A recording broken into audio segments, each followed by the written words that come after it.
રાજકોટ જિલ્લાના ઉપલેટામાં વેણુ ટુ સિંચાઈમાં ફરજ બજાવતા કર્મચારીને લગત પગાર પંચ મળવાપાત્ર રકમ ન મળતા પરિવારજનો સાથે ઉપવાસ આંદોલન પર ઉતર્યા। રાજકોટ જિલ્લા ઉપલેટામાં વેણુ ટુ સિંચાઈમાં ફરજ બજાવતા કર્મચારીને લગતા પગાર પંચ સાથે મળવાપાત્ર રકમ ન મળતા પરિવાર સાથે ઉપવાસ આંદોલન પર ઉતર્યા। વેણુ બે સિંચાઈમાં ઉપલેટા તાલુકામાં 2005થી ફરજ બજાવતા કર્મચારી અનિલભાઈ વાછાણી પર અન્યાય થયો હોવાના પરિવારજનોના આક્ષેપ। ઉપલેટા ડિવિઝનમાં સિનિયર કર્મચારી હોવા છતાં આ મળવાપાત્ર રકમ ન મળતા કર્મચારી પરિવાર સાથે ઉપવાસ આંદોલન શરૂ કર્યા। જ્યારે આમનાથી જુનિયર કર્મચારીને ગાંધીનગરના ઠરાવ મુજબ પહેલેથી ડીપીની રકમ ચૂકવણી થઈ જવા પામી છે। આને લઈ અનિલભાઈ વાછાણીએ ઉપલેટા વેણુ ટુ સિંચાઈ વિભાગમાં અનેકવાર લેખિત રજૂઆત કરી છે।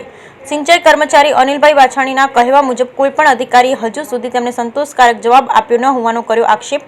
તાત્કાલિક આ સમસ્યાનો ઉકેલ નહીં આવે તો આગામી સમયમાં કર્મચારી અનિલભાઈ વાછાણી સપરિવાર રાજકોટ ડિવિઝન પર અનશન પર ઉતારવાની ચીમકી ઉચ્ચારી। બ્યુરો રિપોર્ટ વિપુલ ધામી ચોપડા।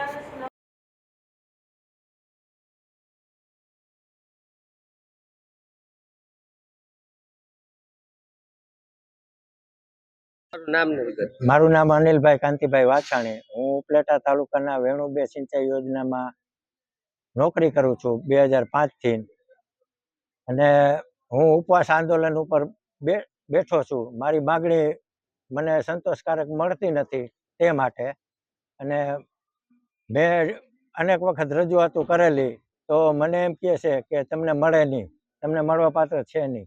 એટલે મેં કીધું શા માટે? તો કે તમારો કોર્ટ કેસ ચાલે છે। તો મારા પછી જે જુનિયર 4 જણાને એનો પણ કેસ ચાલે છે, એને સબ ડિવિઝને વિભાગીય કચેરીએ કોઈ પણ એની મંજૂરી લીધા વગર અહીંથી એને છઠ્ઠું ડીપી અને છઠ્ઠું પગાર પંચ આપી દીધું છે। તો મારી માગણી એ છે કે મને પણ ડીપી મળે, એટલા માટે મેં આ આંદોલન ઉપર અનશન ઉપર બેઠો છું। કુંદનબેન અનિલભાઈ વાછાણી। બેન, તમે શા માટે ઉપવાસ આંદોલન ઉપર બેઠા છો? હું મારા પતિના ન્યાય માટે, મારા પતિના પાછળના જે જુનિયર છે એને આપે છે, ને આ મારા પતિ વારંવાર માગણી કરે છે તો તેને આપતા નથી। એ હાટુથી હું ન્યાય માટે આંદોલનમાં બેઠી છું। બેન, તમે રજૂઆત કચેરી દ્વારા કોઈ કરી કરેલી, મારા પતિએ ઘડીએ વાર રજૂઆત કરેલી, પણ એની અરજી કોઈ સાંભળતું નથી, એની રજૂઆત કોઈ સાંભળતું નથી। એ માટે મારે આ આંદોલન ઉપર બેસવું પડ્યું।